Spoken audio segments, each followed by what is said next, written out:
Hey, what's going on, guys? I hope you are all staying safe out there. I would like to welcome you to another Ripley's Believe It or Not video. I decided to use some opening footage from one of my favorite games, Bioshock Infinite. The video shows the main character, Booker DeWitt, traveling to Columbia, the floating city, for the first time. I find the start of this game to be pretty beautiful, so I hope you guys enjoy, even though it's not a Call of Duty video.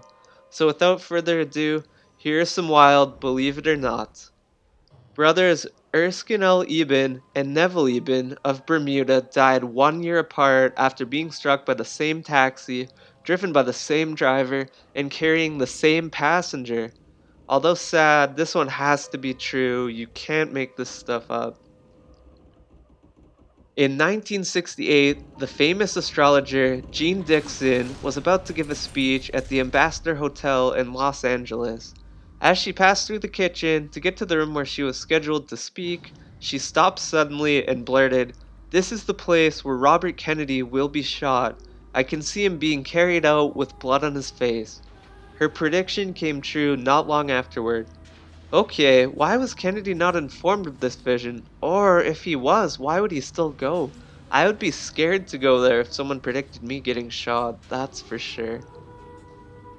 The famous poet William Blake quit his job the first day that he was apprenticed to William Rylands, England's foremost engraver. Blake, who was 14 at the time, quit because when he looked at his employer, he had a chilling vision of him hanging dead on the gallows.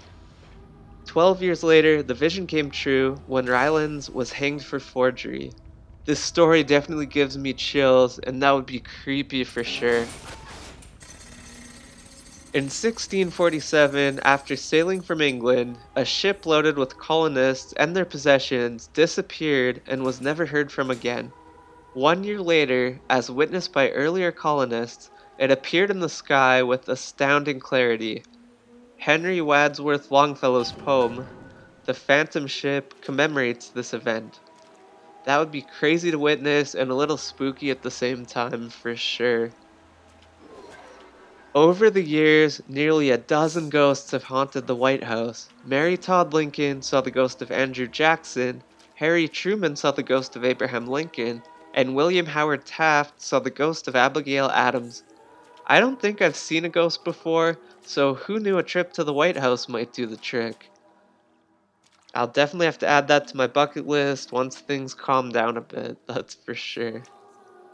And Madagascar, an island nation off the coast of South Africa, is home to nearly 15 million people who believe that honoring their dead loved ones with a sumptuous feast will bring the entire family good fortune. Every 5 years or so, families observe the holiday called Famidahana. I hope I did not butcher the name too badly, but anyway, the sacred ritual begins when families remove their dead relatives from their tombs. Then they tell them the most important family news and actually dance with the dead bodies. This may be shocking to outsiders, understandably so, but it helps participants be less fearful of death, so it works for that culture.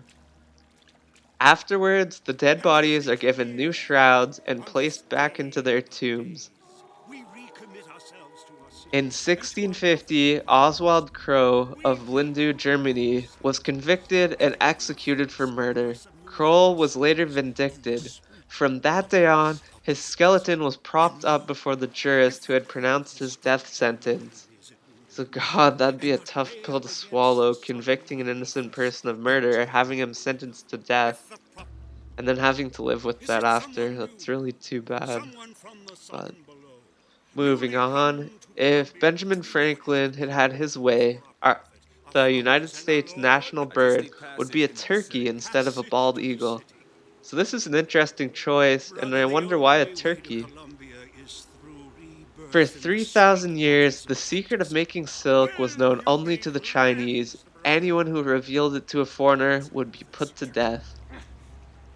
In 1982, Larry Walters rose 3 miles in a lawn chair held up by 24 helium balloons. This sounds like the real life version of Up by the sounds of it.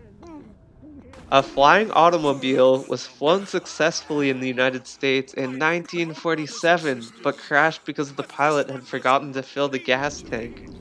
Why is this still not caught on? It's literally 2020. It's been 73 years and we still haven't had a flying car figured out. Who's there? Alright, maybe sometime soon. I'll stay optimistic. But thank you so much for your Line time today, one. everyone. Thank you for watching. I hope you enjoyed this episode of Believe It or Not. Told Let you. me know what you think in the Not gonna comments do it. section below, and I will see you guys No next way. week for another episode. But that's it from me for now. Have a good one.